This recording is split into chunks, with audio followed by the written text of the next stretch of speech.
हम आप सबके बीच एक नए दवाई को लेकर आ गए हैं जिसका नाम है सेरिटियो ईयर ड्रॉप। यह कौन का दवाई है, हम बताएंगे कि यह कौन का दवाई आपको किस किस प्रकार के कौन में बीमारी का लक्षण या बीमारी हो जाने पर डॉक्टर लेने की सलाह देते हैं।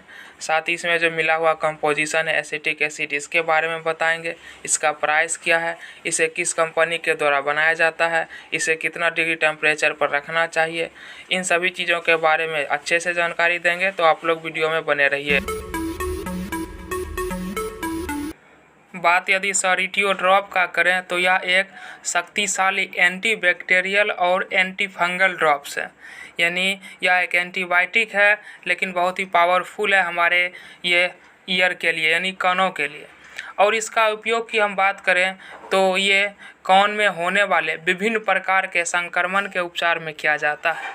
अब बात करेंगे कि हमारे कान में आखिर किस प्रकार का संक्रमण हो जाता है, तो डॉक्टर इस ड्रॉप्स को लेने की सलाह देते हैं या फिर किस प्रकार की लक्षण दिखने पर डॉक्टर ये दवाई लेने की सलाह देते हैं।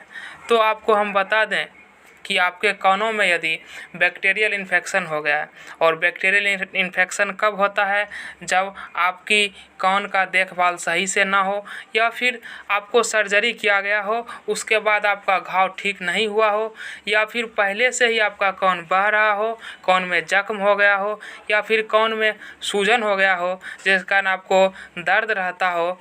तो इन सभी कंडीशनों में आप इस एसिटिक एसिड ड्रॉप का यूज कर सकते हैं।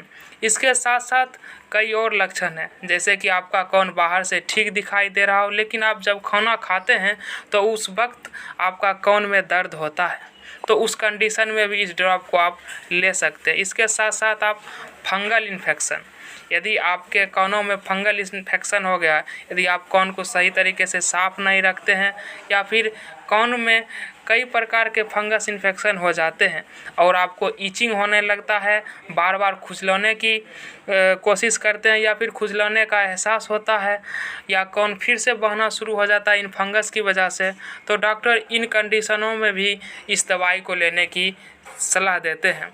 अब बात करते हैं कि इस दवाई को हम मुख्य रूप से किस किस प्रकार से यूज कर सकते हैं। तो मुख्य रूप से आप 3-4 प्रकार के बीमारी कानों से संबंधित, जैसे कि कान में दर्द होता हो, कान में सूजन हो गया हो, सर्जरी के बाद घाव हो गया हो, या फिर फंगल इन्फेक्शन हो गया हो, या फिर आपको कान में सुनने में दिक्कत होता है, तो उसमें भी यह थोड़ा बहुत ले सकते हैं। अब वीडियो में बने रहने के लिए थैंक यू। अब इसके डोजेस की बात करते हैं तो इसका डोज आप डॉक्टर के सलाह के अनुसार लें।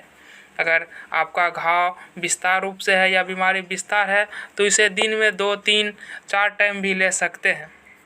अब इसकी साइड इफ़ेक्ट की बात करते हैं तो इसका कोई ख़ास साइड इफ़ेक्ट नहीं है, लेकिन यदि आपको कुछ महसूस होता है, बार बार नोचने जैसा होता है या फिर दर्द महसूस होता है दवाई लेने के बाद भी, तो आप डॉक्टर से इस बारे में सलाह ज़रूर लें।